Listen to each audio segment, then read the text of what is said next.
Então, é um choro, né? Um chorinho, e ele propõe aqui fazer acentuações diversas em 2/4. E aí, cara, ele começa o choro como todo choro, assim. Aí, eu falei para vocês que a figura do flow do choro é sempre a semicolcheia. É a figura rítmica que dá o flow, é aquela unidade interna, a rítmica aditiva, é sempre baseada na semicolcheia. Até aqui vai tudo bem. Aí ele faz isso aqui. 5/16, 6/16, 13/16. Duas semínimas, que equivale a 4 colcheias, que equivale a 8 semicolcheias. Então, um 2/4 é um 8/16. O que ele faz aqui? Ele não coloca a fórmula de compasso aqui embaixo. O que quer dizer que a fórmula 2/4 aqui se mantém. Só que vamos fazer uma conta aqui. 5 mais 6, 11. 11 mais 13, 24. 24 dividido por 8 é 3. Ou seja, aqui tem 3 compassos de 2/4 aqui dentro, que não tem a barra de compasso do 2/4 aqui, não está clara.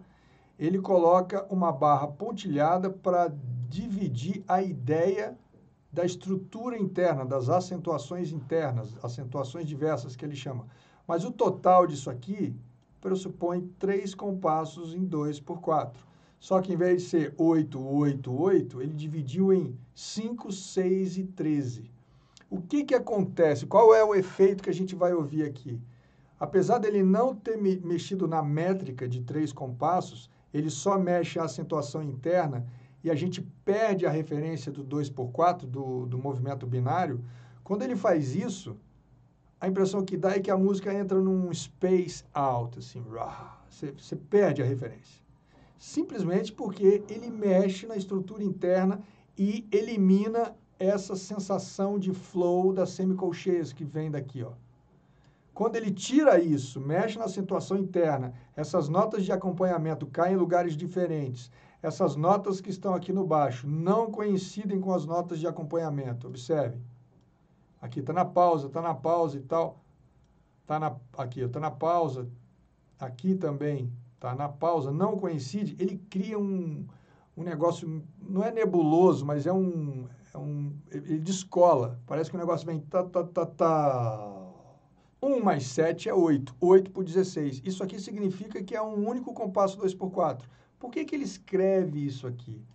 E ele coloca essa linha? Porque isso aqui está dentro de um único compasso. E tem outro, ele mantém o flow aqui. Por que ele não deixou tudo 2/4? Porque quando ele coloca 1/16 e 7/16, dentro de um 8/16, que já é o próprio compasso, ele está dizendo para o solista que aquilo precisa ser claramente dividido ou repensado.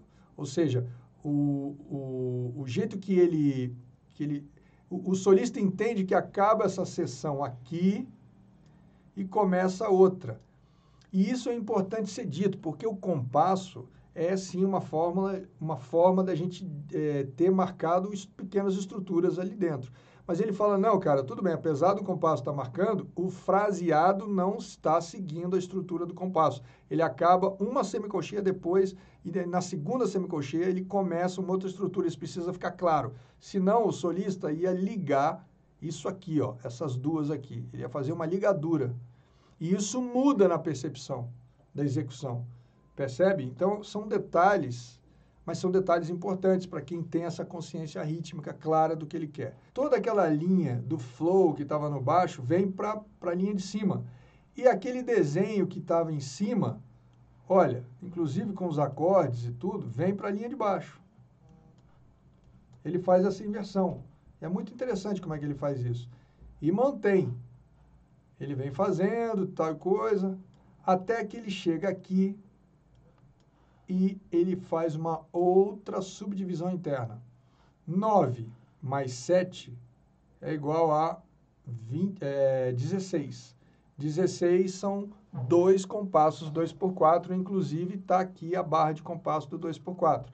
Só que a linha tracejada está aqui para mostrar a diferença da estrutura interna, que não está respeitando o compasso. E olha como é que ele divide esse 9. 3, 3, 3. E como é que ele divide o 7? 3, 1, 2, 1, 2. Então, é 3, 2, 2 e aqui é 3, 3, 3. E aí ele faz um 11 por 16 e depois um 5 por 16. 11 por 16 mais 5 por 16 é 16 por 16, 2 compassos. Tá legal? Agora vejam, olha que interessante como é que ele divide esse 11. Ele tem agora, tanto na linha de cima quanto na linha de baixo, a mesma figura rítmica, são semicolcheias, que é a figura rítmica do 16. O 16 é a semicolcheia, só que ele divide isso, esse 11, ele divide em 4, 4 e 3, na linha de cima. Na linha de baixo ele faz 3, 3, 2, 3. Isso pode ser considerado polimetria? Então, respondi aqui, André.